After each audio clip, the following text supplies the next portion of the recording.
Serial में आने वाला है एक नया ट्विस्ट। जी हाँ दोस्तों, अब यहाँ पर डिम्पी हॉस्पिटल में अपनी ज़िंदगी और मौत के बीच जंग लड़ रही है। पर लेकिन यहाँ पर अब सभी घर वाले बहुत परेशान हैं।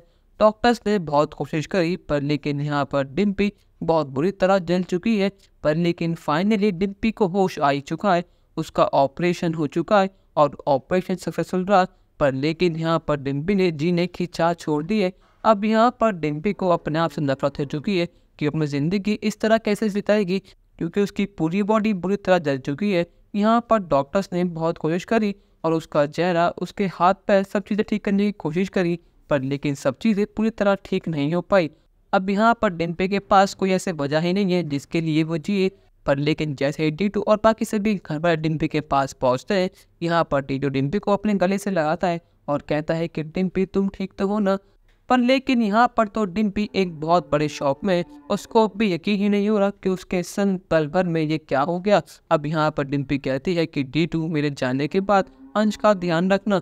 मैं जानती हूँ कि मैंने तुम्हें अंश के पास कभी आना ही नहीं दिया, पर लेकिन अब समय आ चुका है कि मैं तुम्हें अंश की जिम्मेदारी दूँ। तुम्हें मुझसे वादा करना होगा, मेरे जाने के बाद तुम उसका ध्यान रखोगे, तुम कभी भी उसे एक माँ की कमी महसूस नहीं होने दोगे। यहाँ पर टीटू कहता है कि डिम्पी, ये तुम क्या बात कर रही हो। डिम्पी कहते हैं कि टीटू, यही मेरी आखिरी ख्वाहिश है और मैं चाहती हूँ कि जिसकी वजह से मेरे संग ये सब हुआ है उससे तुम बदला दो, उसको तुम छोड़ना मत। अब यहाँ पर वनराज और काव्य आ चुके हैं। यहाँ पर जब वनराज अपनी बहू को इस हाल में देखता है, अपनी बेटी समान निप्पी को इस हाल में देखता है, तो उसका खून खोल जाता है। पर लेकिन उसके आंखों में आंसू होते हैं, उसे बहुत दुख है कि डिम्पी के संग ये सब हुआ। अब यहाँ पर काव्य की आंखों में भी आंसू है। वो कहते हैं कि डिम्पी, तुम क्या बात कर रही हो, सब कुछ ठीक हो जाएगा, हम तुम्हारे साथ हैं ना। पर लेकिन यहाँ पर डिम्पी टीटू की बाहों में दम तोड़ देती है।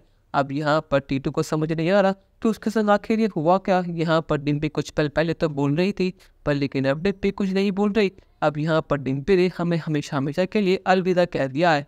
पर लेकिन आखिरी पल में भी उसने टीटू के मन में नफरत का बीज बो दिया है। अब यहाँ पर टीटू क्या डिम्पी की बात मानकर बदला लेगा? क्या वो आदे की परेशानी को समझेगा या फिर डिम्पी की बात को यकीन मानकर आते को छोड़ेगा नहीं? अपनी राय हमें कमेंट सेक्शन में जरूर बताइएगा और चैनल को अब तक नहीं किया सब्सक्राइब तो कर लीजिए। धन्यवाद।